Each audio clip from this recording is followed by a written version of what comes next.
flat one is more of a general.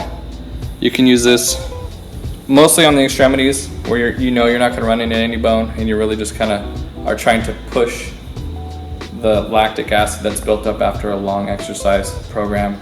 Now the muscles tend to hold on to something called lactic acid, which is it's like the poop of the muscles after they're tired.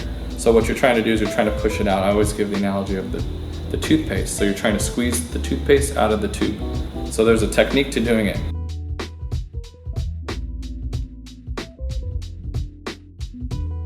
Okay, see it? Mm-hmm. Cool. All right, so we're gonna use the flat head.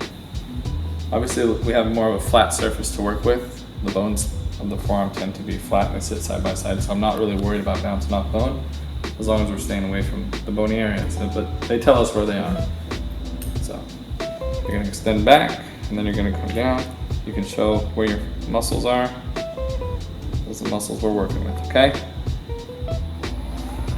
So we're gonna start short. And drop down.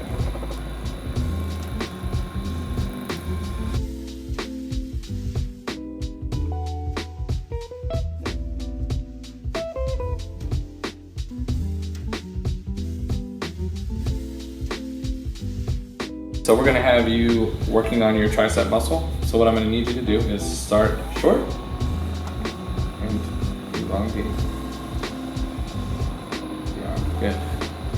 So when we start with a shorter arm, per se, this muscle gets a nice stretch, and then as we extend, we get a nice slack, and it pushes the muscle like we talked about. We're trying to get that lactic acid that's built up out of your system. So we're trying to get it into the lymph nodes up through here. So that's the concept behind that.